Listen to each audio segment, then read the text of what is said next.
Selamat datang di GM2 Nusantara. Semoga saudaraku sebangsa setanah air diberikan kesehatan bersama keluarga tercinta, dan semoga yang subscribe, like, comment, and share diberikan kemudahan atas segala urusannya. Amin. Mari kita raih Indonesia Emas 2045.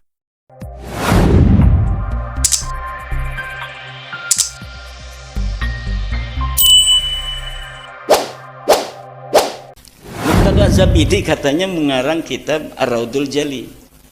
Murtada Zabidi itu 1205, abad 13 Hijriah awal. Katanya mengarang kitab Ar-Raudul Jali. Ini Az-Zabidi ulama besar, pensarah kitab Ihya Ulumuddin. Pensarah.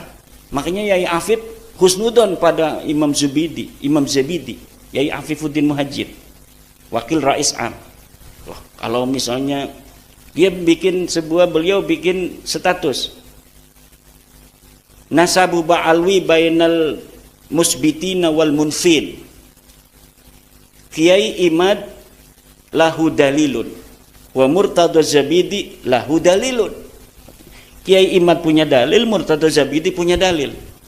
Waduh, berarti kata saya Yai Apip belum tahu kalau kitab Murtada Zabidi Ar-Raudul Jali ini palsu. Maka saya bikin tulisan laporan kepada Yai Afif bahwa kitab ini palsu. Dari mana mengetahui kepalsuan? Gampang, karena kitabnya sekarang sudah dicetak oleh pakar muhakkik yang ada di Yaman, namanya Ba'dzib. Nah, di dalam terbitan yang terbaru 2022 itu dia membuat sebuah muqaddimah di dalam kitab cetakannya itu yang menerangkan bagaimana bisa adanya kitab Ar-Raudul Jali. Ternyata di dalam penelitian Ba'dzib itu, Dr. Ba'dzib dari Yaman, bahwa kitab yang dikatakan karangan Murtada Zabidi ternyata tidak dikenal. Kitab itu disebut manuskripnya ditulis oleh Hasan Muhammad Qasim. Hasan Muhammad Qasim ini wafat 50 tahun yang lalu. Di dalam keterangan itu dia mendapatkannya dari sebuah manuskrip yang ada di Khazanah Al-Wafaiyah di Mesir. Diteliti oleh Ba'dzib, kitabnya tidak ada. Yang katanya tulisan seseorang yang bernama Abdul Mu'ti.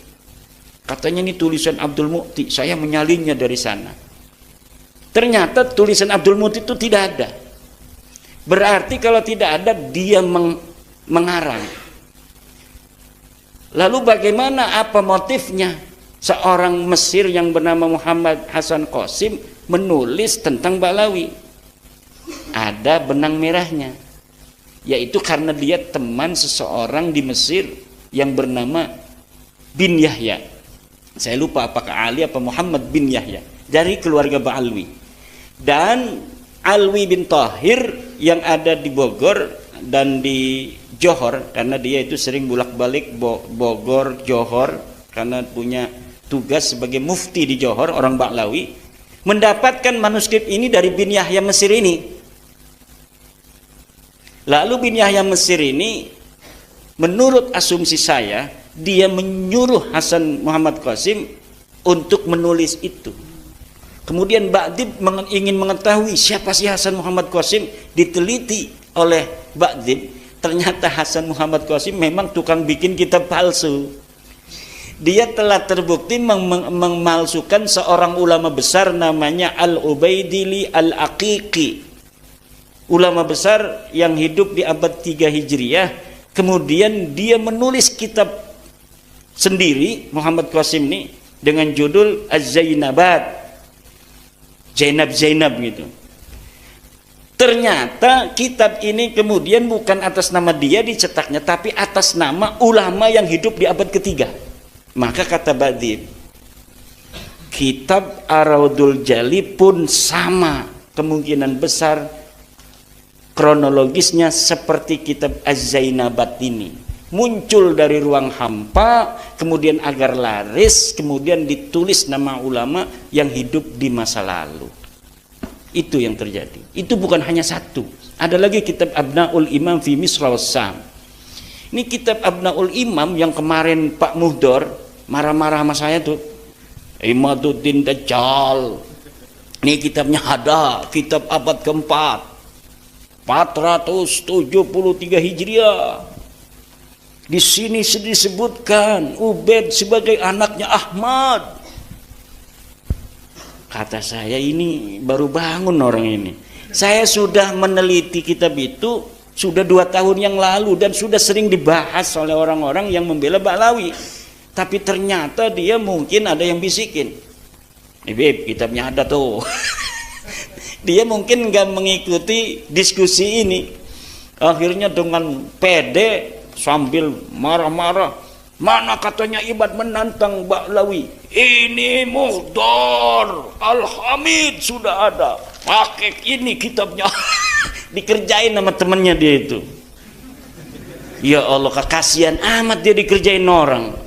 Dia udah pede, kan kitabnya kitab asli bener tuh, kitab yang dicetak, bahasanya juga Arab. Ya siapa orang yang tidak sekolah itu, orang yang tidak mengerti metodologi penelitian pasti akan langsung, karena banyak ulama kita juga kiai-kiai pakai kitab itu, Abnaul Imam fi Misra Wasyam. Padahal kalau dibaca muqaddimahnya sudah jelas. Jadi kalau kita baca kitab sejarah bapak-bapak, baca muqaddimahnya dulu. Pentahqiq itu kalau kitab masa lalu di muqaddimah itu dia menerangkan bagaimana ini sampai kitab 1000 tahun kok bisa ketemu di saya. Itu dia menerangkan dulu, kitab ini saya temukan begini, metodologi yang saya gunakan adalah sama sekali tidak menambahi. Itu dia akan mengatakan begitu kalau misalnya asli. Kalau ada yang kosong maka akan saya beri tanda titik 3, titik. Itu ulama-ulama muhaqqiq yang jujur.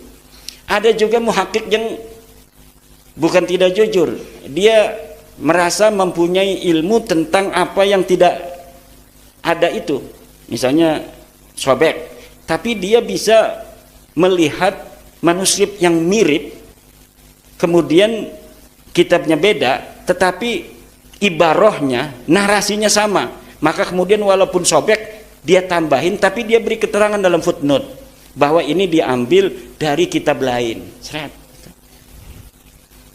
Tapi dengan ada di muqaddimah keterangannya.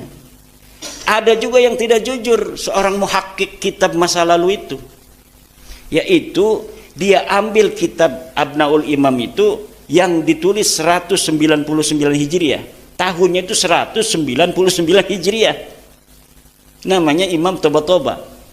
Kemudian dicetak hari ini oleh Yusuf Jamalul Lail, diberi angka tahun 400 Hijriah. Jadi ulamanya tahun 199 Hijriah, di jilidnya disebutkan 473 apa 37 saya lupa, itu sekitar itu. Kemudian dikatakan ditulis oleh dia dan ditambahi oleh dia, Yusuf Jamalul Lail yang hidup sekarang itu, dicetak atas nama ulama masa lalu. Ininya pemalsuannya itu luar biasa. Makanya orang itu kalau baca Abnaul Imam bingung, karena khotnya, komputernya itu sengaja khot yang susah dibaca juga. Coba baca kitab Abnaul Imam, susah dibacanya kitab itu. Kenapa? Supaya orang bosen. Supaya orang bosan dulu, lah yang penting keterangannya, gak usah ini mah susah dibacanya. Dan lihat di dalam kitab Abnaul Imam itu, judulnya gede kan, Abnaul Imam fi Misra Wasyam. Tapi sebenarnya dia tidak terlalu bohong juga. Ada judul kecil di atas Abnaul Imam itu, dia kasih judul kecil, Al-Aqdul Masi.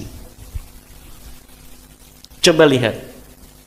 Itulah sebenarnya nama kitabnya Al-Aqdul Masi itu, yang dikarang oleh Yusuf Jamalul Lail 1440 Hijriah. Mbek wingi ku mati nege mbek rong tahun. Tapi di dalam kitabnya ditulis abad kelima. Ning jerone dia sebutkan, di dalamnya dia sebutkan ini kitab ulamanya wafat tahun 199 Hijriah. Tapi kemudian naskahnya ada di cucunya yang hidup di abad kelima, namanya sama Toba-Toba kan, nama marga seperti Ogan semua namanya. Kalau di Medan tuh batu bara semua. Kalau yang gas semua. Nah ternyata begitu. Jadi sudah, aduh kata saya dua tuh kan. Ada lagi kitab aneh namanya Tarikh Sambal. Kitab Tarikh Sambal dicetak, katanya ini kitab karya ulama Ba'lawi abad 10. Diteliti oleh ulama-ulama ahli tahqiq. Ini jangankan kitabnya, orangnya pun tidak ada itu yang bernama Syekh Sumbul itu tuh. Orangnya nggak ada. Jadi orang bernama Syekh Sumbul abad 10 itu nggak ada. Lalu ketika dikritik oleh ulama, Muhammad Al-Habsyi ini mengambil kitab yang dia yang dia ambil itu, yang namanya dirubah menjadi Sumbul itu, yaitu Tarikh Ibnu Hisan. Sebenarnya kitab itu adalah karangan Ibnu Hisan. Apa dia motifnya sampai mengganti nama? Motifnya sangat mudah untuk ditebak, untuk mempertahankan nasab. Kenapa? Karena di dalam manuskrip Ibnu Hisan tidak ada nama Ba'lawi. Kalau dia menggunakan nama Ibnu Hisan ditaruhin Ba'lawi, sementara orang lain nanti punya manuskrip yang sama, dia ketakutan, takut manuskripnya ada lagi yang punya di negara lain, maka akan ketahuan bohongnya. Maka sekalian saja nama pengarangnya diganti agar tidak terdeteksi. Karena kalau namanya Tarikh Ibnu Hisan, dia takut masih ada di belahan dunia lain manuskripnya orang yang megang. Nanti kalau misalnya sama-sama dicetak kok beda. Itu motif-motifnya. Maka dalam ilmu sejarah ada yang disebut kritisasi sumber. Jadi setelah heuristik itu ada kritisasi sumber. Udah kitabnya numpuk, manuskrip numpuk, ini satu-satu diteliti. Ini katanya Ar-Raddul Jali Murtado Az-Zabidi. Betul nggak ini karangan Murtado Az-Zabidi? Coret, tidak layak untuk dijadikan sebagai sumber karena pengarangnya palsu. Dan di dalamnya itu baru melihat dari mana dia muncul. Kalau kita baca satu-satu banyak kebohongan. Masa iya seorang Murtado Az-Zabidi itu berbohong? Orang mengatakan di dalam kitab Ar-Raddul Jali itu Ibnu Hajar, Al-Ubaidili telah menulis bahwa Ahmad bin Isa hijrah ke Yaman. Ditulis di dalam Ar-Raddul Jali. Lah kita punya kitab Al-Ubaidili namanya Tahdhibul Ansab. Kita lihat di dalam kitab Al-Ubaidili, betul enggak itu Ahmad bin Isa hijrah ke Yaman? Enggak ada. Masa iya saya Murtado Zabidi bohong? Kalau kita meyakini itu kitabnya Syekh Murtado Zabidi, berarti kita menuduh Syekh Murtado Zabidi yang mengarang Ihya itu sebagai pendusta. Dan bukan hanya itu, banyak lagi tentang Mauladawilah dan sebagainya ditulis, padahal masa hidup Mauladawilah dengan katanya orang yang dia mengirim surat kepadanya itu tidak satu masa. Banyak itu. Kemudian yang terakhir itu Rumel, katanya ada kitab abad sekian. Bin Jadid mengarang kitab Al-Arba'un. Mana kitabnya? Enggak mau katanya. Belum boleh oleh sponsor saya. Bukan belum boleh, karena kalau disebutkan saya bisa mengatakan itu palsu. Karena gampang untuk meneliti sebuah algoritma yang telah kita banyak baca, hal-hal yang berkaitan dengan sebuah nasab yang kita teliti. Itu gampang karena algoritmanya sudah jelas. 1, 3, 5, 7 udah jelas. Nggak mungkin 1, 5, 3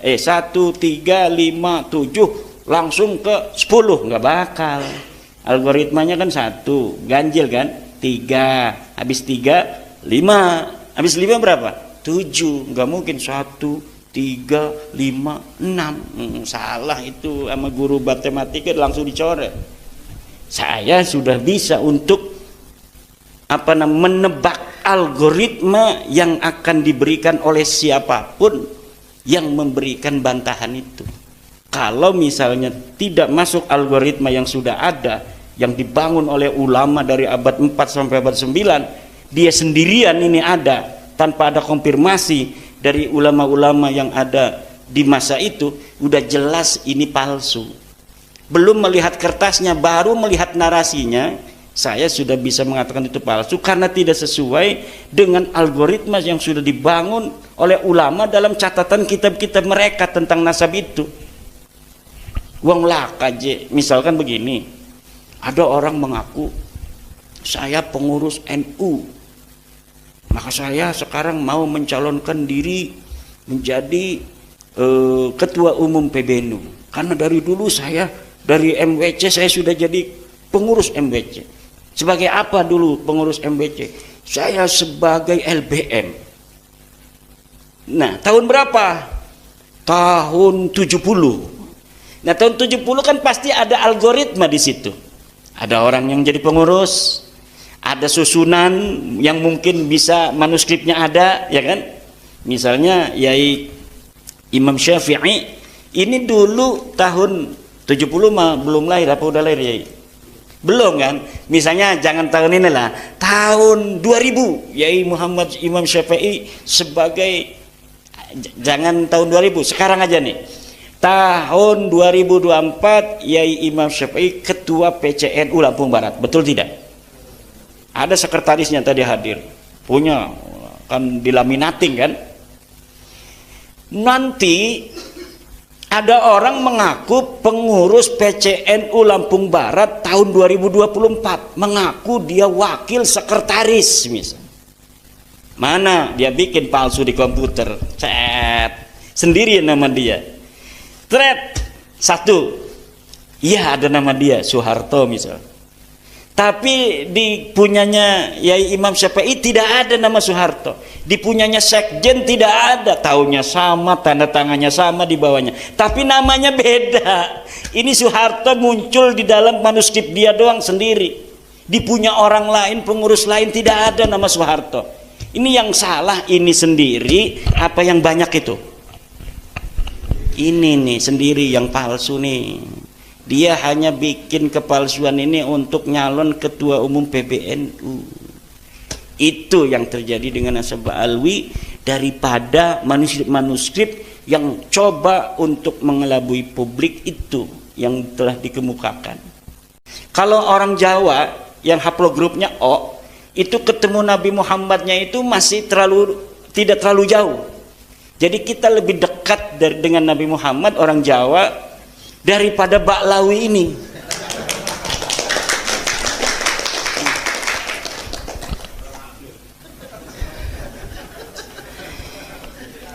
Itu Kiai dapatnya dari mana? Ya saya kan punya teman dokter dari BRIN. Dokter dari BRIN yang sekarang beliau giat untuk memberi pencerahan kepada masyarakat Indonesia tentang bahwa pengakuan Baklawi ini secara ilmu DNA itu mustahil.